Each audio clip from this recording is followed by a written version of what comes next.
I keep my goals to myself, cause whenever I share with folks, they get a look upon their face and their memory floats to a time where their goals and the stars ain't... What's good? Let's get into AEW Dynamite from July the 1st, 2026. This was a pretty okay episode of Dynamite for the most part. I kind of liked what occurred on this show. Main event scene-wise, I thought that was beautifully done, in my opinion. Everything else was eh. So, we kicked the show off with a vignette. It was at Forbidden Door.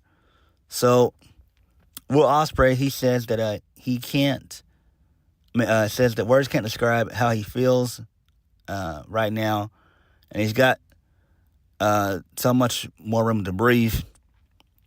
So Jon Moxley shows up. So Will Ospreay sends Renee Paquette and his wife off, so he can have a moment with Jon Moxley. So Jon Moxley does a quick check of his wits in front of him. And Will Ospreay thanks him and the Death Riders for being there and asks him what he meant when he said a few weeks ago that he was starting to see, quote-unquote, it in Will Ospreay. Jon Moxley says he could do it in words. He'd do it for everybody. And if you want to be the real thing, you got to live it. All Elite Wrestling could be something great. This is the greatest sport in the world, but the business always is full of, it has always been full of carnies, liars, and backstabbers, a bucket of crabs that pull each other down. Jon Moxley says it's up to them to preserve this place and their craft, and it's not about titles. He tells Will to be of service, and he holds up a Death Riders badge. Jon Moxley says he doesn't give it up to just anybody, but if he wants, he can take it and ride with them. Pause. Ride with him anywhere he wants to go, and he gets at the Ospreay, and then he walks off. So Will then runs into Kenny Omega. Kenny Omega says he looks like a mess, but that was next level stuff he did out there, and he's proud. And he's so proud of him. Will says he appreciates him, but he's not his dad, and he knows. He sees him holding the Death Riders badge. Kenny Omega starts to say he understands, but Will cuts him off and says just because he's given up on himself doesn't mean Will has to. Kenny Omega starts to say he didn't give up on himself, give up on anything. So MJF shows up. He has some words with Omega. So, Kenny tells MJF that if he gets past Mark Briscoe, he'll be seeing Max down the line for the title. MJF leaves. So, Kenny Omega turns back to Will and says none of this Death Rider stuff changes anything about what they have, and he'll always love him. And he promises that they'll talk more on Wednesday. Okay, that's fine. I actually like this. This was really good stuff. This went on about a good 3-4 minutes. Excellent stuff here. Forbidden Door, I did watch it. It was all right. Meaning, the main event was crazy, but it's AEW. They're always gonna do shit like that. Blood everywhere, false finishes. So Swerve and Ospreay went to fucking war. So what are you gonna do about it? It is what it is. But this was fun. I actually do like this. I really do. All right, moving on from that, this leads us into the first match of the night. MJF defeats Mark Briscoe to retain the AEW World Championship. So the match was, fine for the most part. Mark Briscoe ended up doing a bunch of lariats and stuff. There was blood in this match. So Mark Briscoe was able to hit a froggy boat. MJF kicked out. MJF was trying to throw Mark Briscoe through a table, but he actually threw Mark Briscoe on the ring apron, which was a nice spot there. So Mark Briscoe ends up hitting the J Driller. MJF actually kicked out at 2, which we knew that was going to happen anyway. And then MJF, the match continued on. Mark Briscoe tried to try to hit the Alabama Slam, but MJF blocks that and hits the Heat Seeker for the 1, 2, 3, and then that was all she wrote. So the match was fine. I actually like this. I don't know why there was tables involved and stuff or whatever, but it is what it is. AEW nonsense, whatever. This was fun. So post-match, MJF attacks Mark Briscoe with the Dynamite Diamond Ring. So MJF gets on the ring apron, running his mouth, saying that Mark Briscoe never should have been in the ring with him. So MJF was going to attack Mark Briscoe again, but Kenny Omega shows up and makes the save. So MJF cowers up the ramp. So Kenny Omega gets on the mic and says that Maxine's full of piss and vinegar, but he shouldn't be surprised because on Sunday he told him that if he made it through Mark Briscoe, he'd be banging on his door. MJF spends all this energy on tables, rings, chairs, and his belts. Maybe he has enough energy to have a match against him tonight. So MJF complains about being in this hick town and says he's not going to wrestle again tonight. And the fact that Kenny Omega is stupid enough to think he deserves another title shot when he beat him not once but twice and kicked out of the One Winged Angel like it was nothing, it means that he's a fraud, not a god. And the answer is no. So MJF begins to stop himself from leaving. He says he's got an idea. He'll wrestle Kenny Omega next week. Kenny Omega says, name it. MJF says, it's an exploding offer, and if he doesn't have the answer by the end of the night, he'll never get another match as long as MJF's champion.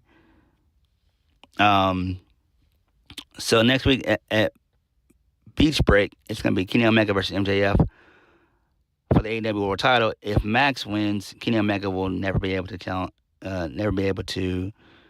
challenge for the world title ever again. So kind of like what Hangman Page had to go through. I actually like this. This is actually pretty cool. But I like it. This was actually nicely done, and this was beautifully done throughout the show. So I actually do like this. And again, I don't see MJF being champion.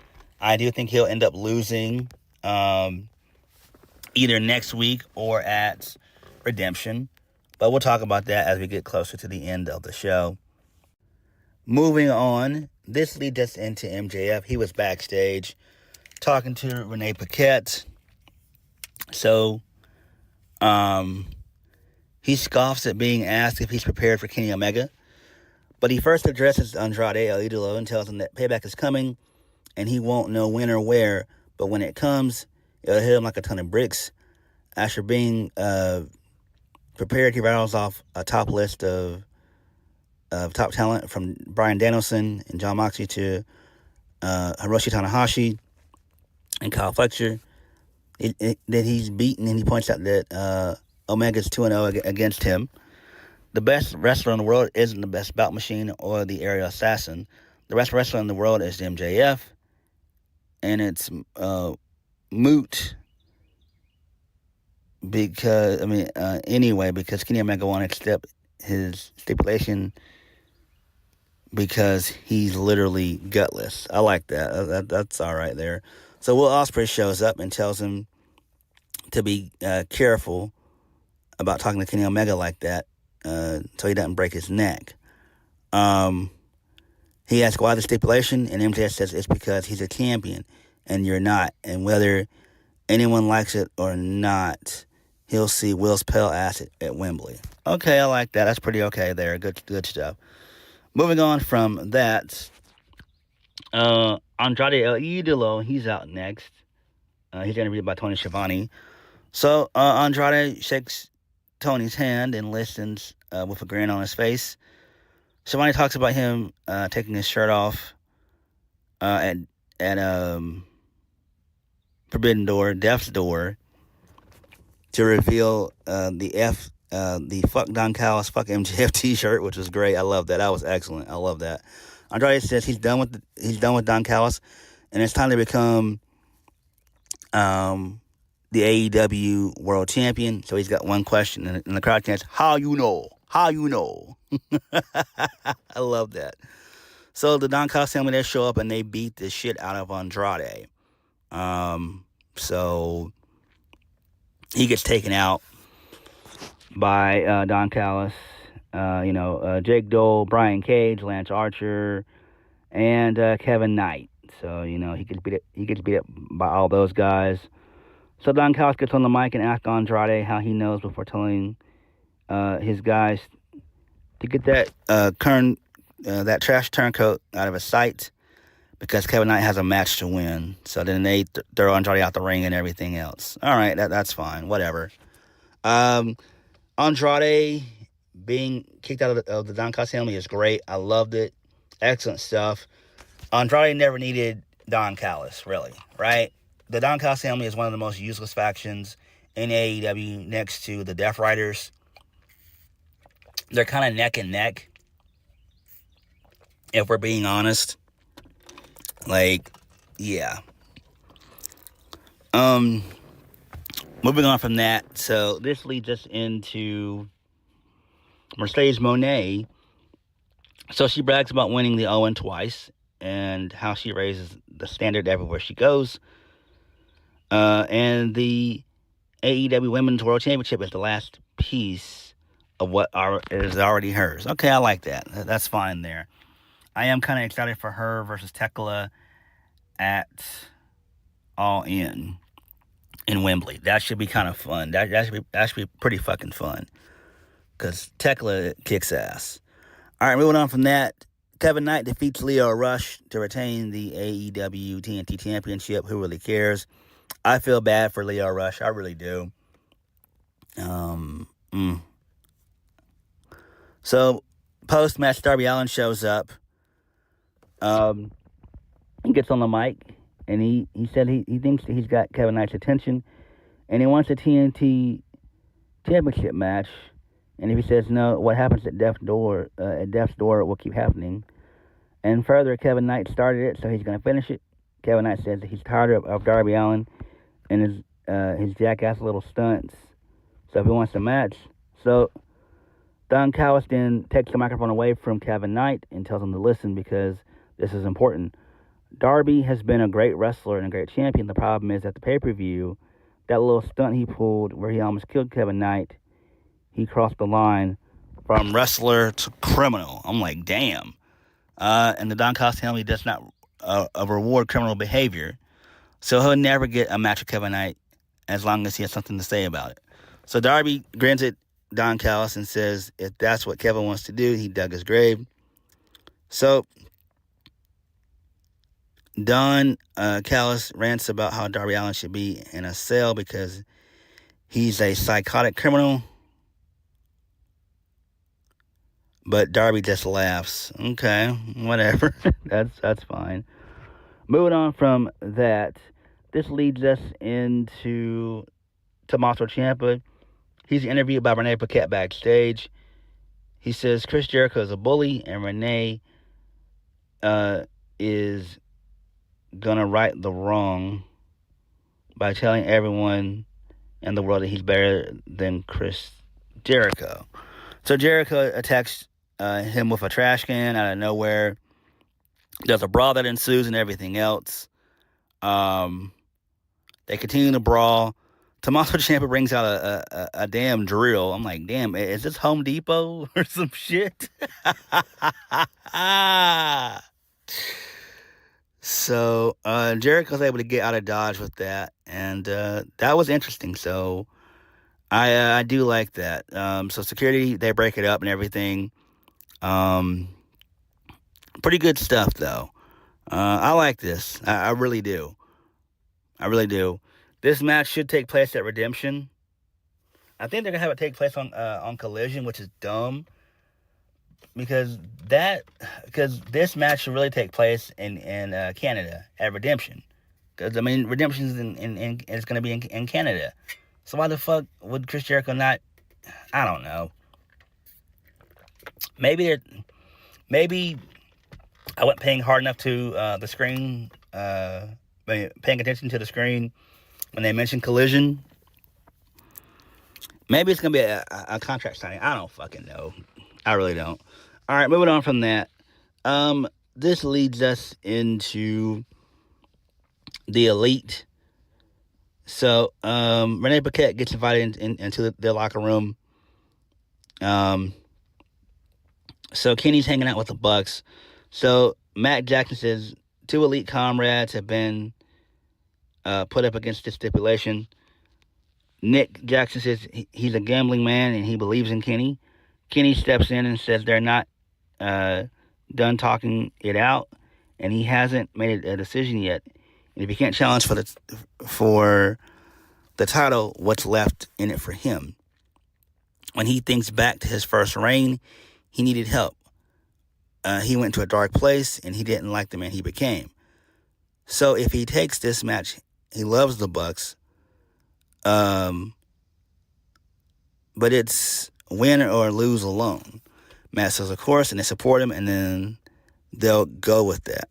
Okay, that's fine there. Moving on, this leads us into the Death Riders. Jon Moxley and Will Ospreay, they defeat the Swirl, Blake Christian and Lee Johnson. What the fuck? Oh my God, what the fuck?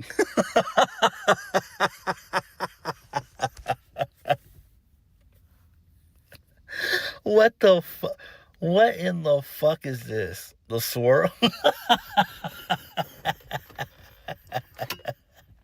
Oh my God. That's so dumb.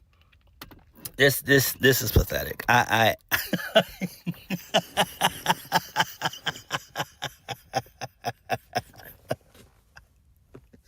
don't fucking understand this shit. Whatever, man. I don't know, bro. Holy shit.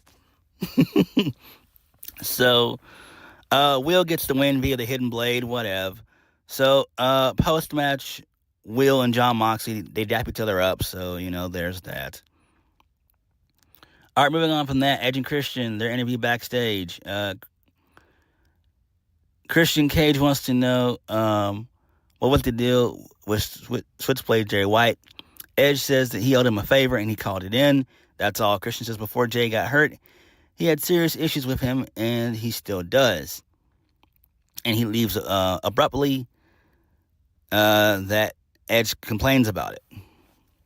So then this leads us into Switchblade Jay White. So him and the Bang Bang Gang, they're still together and all this, that, and the third. Jay just says a bunch of mumbo jumbo. He says he had to wait 459 days to do this, and it ended up doing Guns Up.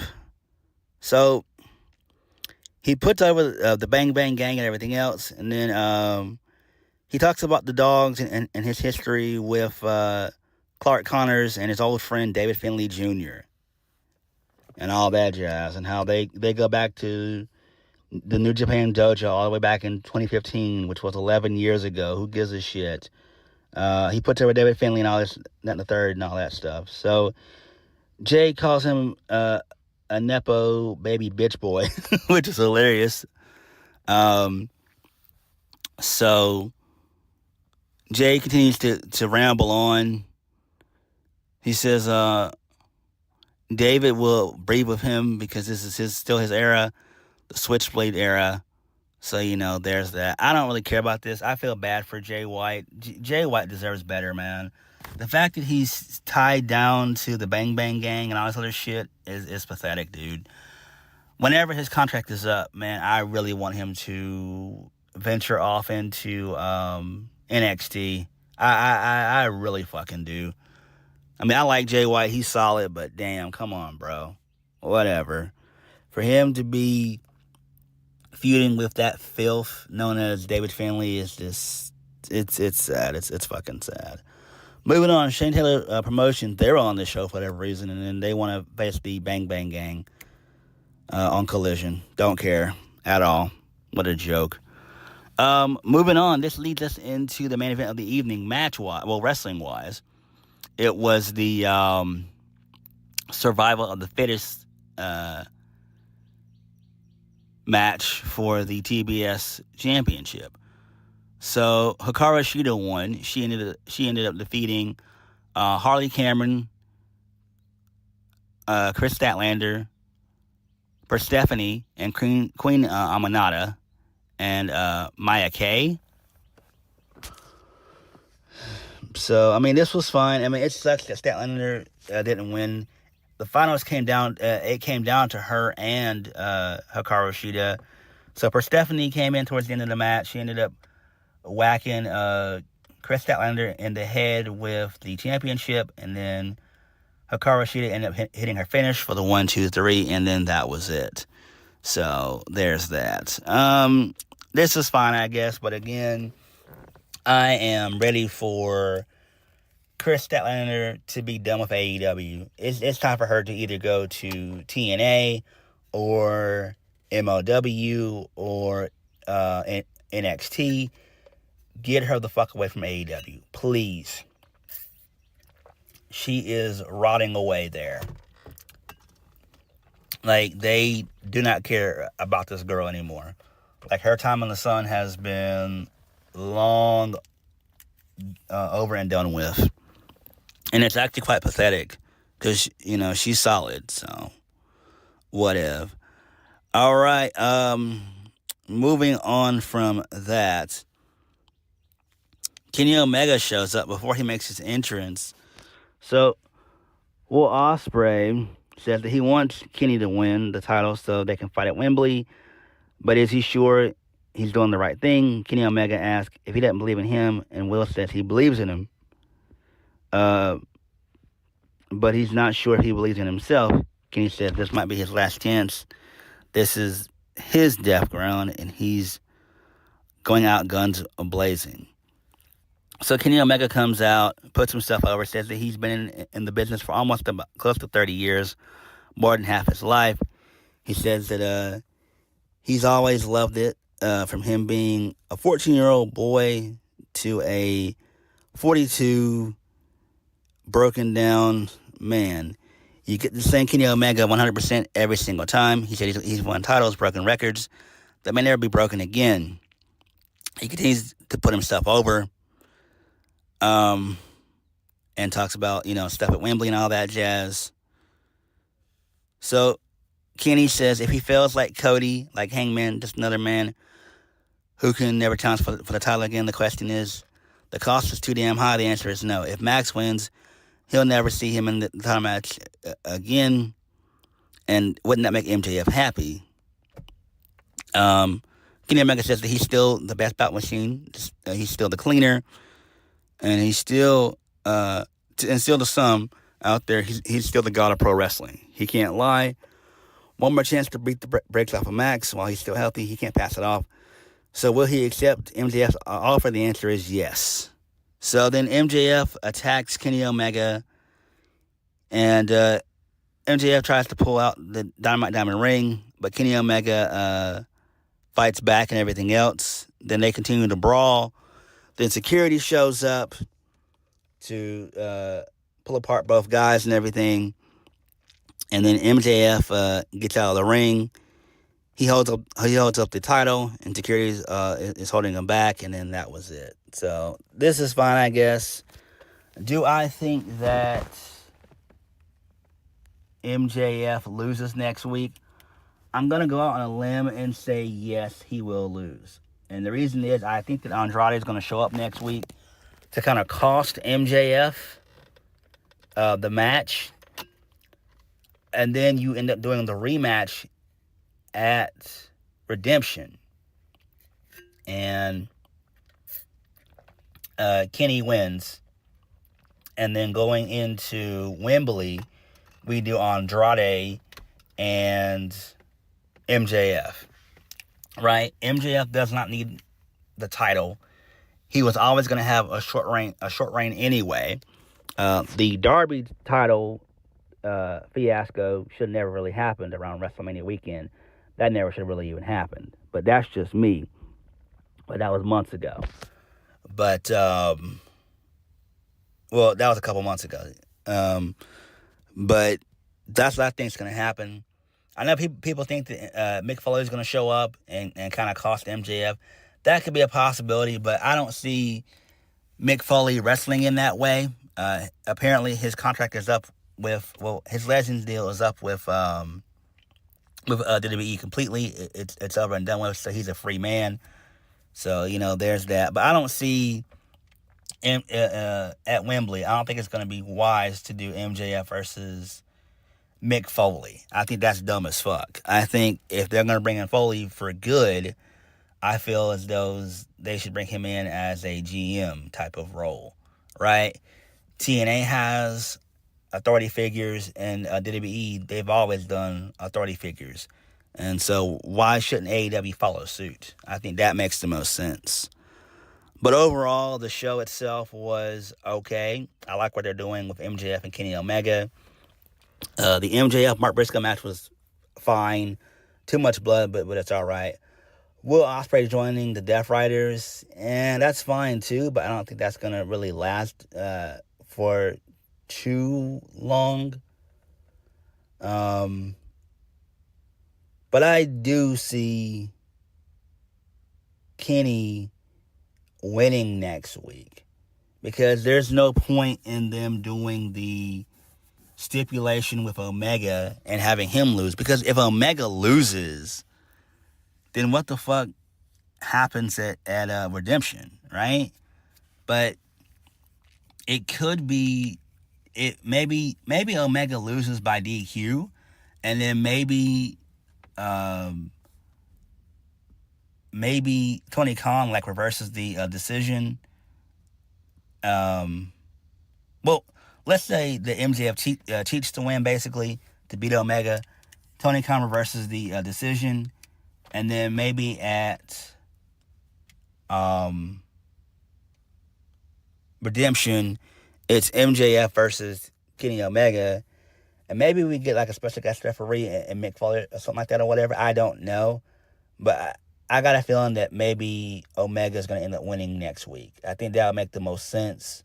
I don't know. We'll have to wait and see how things play out, though. But what did you guys think of Dynamite? Let me know. Comment, subscribe. Peace.